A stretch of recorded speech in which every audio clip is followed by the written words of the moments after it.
إذاعة صوت العرب من أمريكا تقدم لكم جولة في شتى جوانب الطبيعة الغريبة في العالم. ننقل لكم الأخبار والقصص الغريبة والطريفة في عالم الدهشة من خلال هذا البرنامج الطبيعة الغريبة.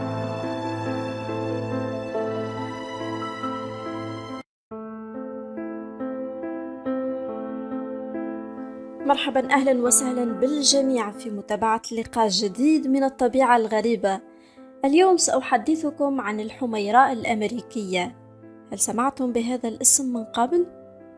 هو حتما ليس اسم لأكلة، لكنه اسم لطائر يعيش أغلب السنة في المناطق الاستوائية، وفي فصل الشتاء يمضي إلى أمريكا وجزر الهند الغربية وأيضا فنزويلا، وبعض الأفراد يعثر عليها في أحيان نادرة منهكة أوروبا الغربية، وقد شردت في سفرها عن المجموعة أو حملتها الرياح العاتية آلاف الكيلومترات عبر المحيط الأطلسي، وما إن تصل حتى تبدأ الذكور بتأسيس أحواز خاصة بها تدافع عنها بشراسة ضد الذكور الأخرى، وذلك عبر التغريد ووضعيات التهديد والعروض الطيرانية.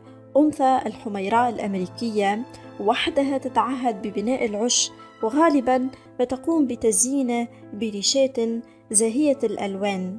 هذه كانت رحلتنا لليوم من الطبيعة الغريبة، تحدثنا فيها عن طائر الحميراء الأمريكية. شكرا على حسن المتابعة والاهتمام. نلتقي في مواعيد إذاعية قادمة، مع تحيات إيمان الماجري.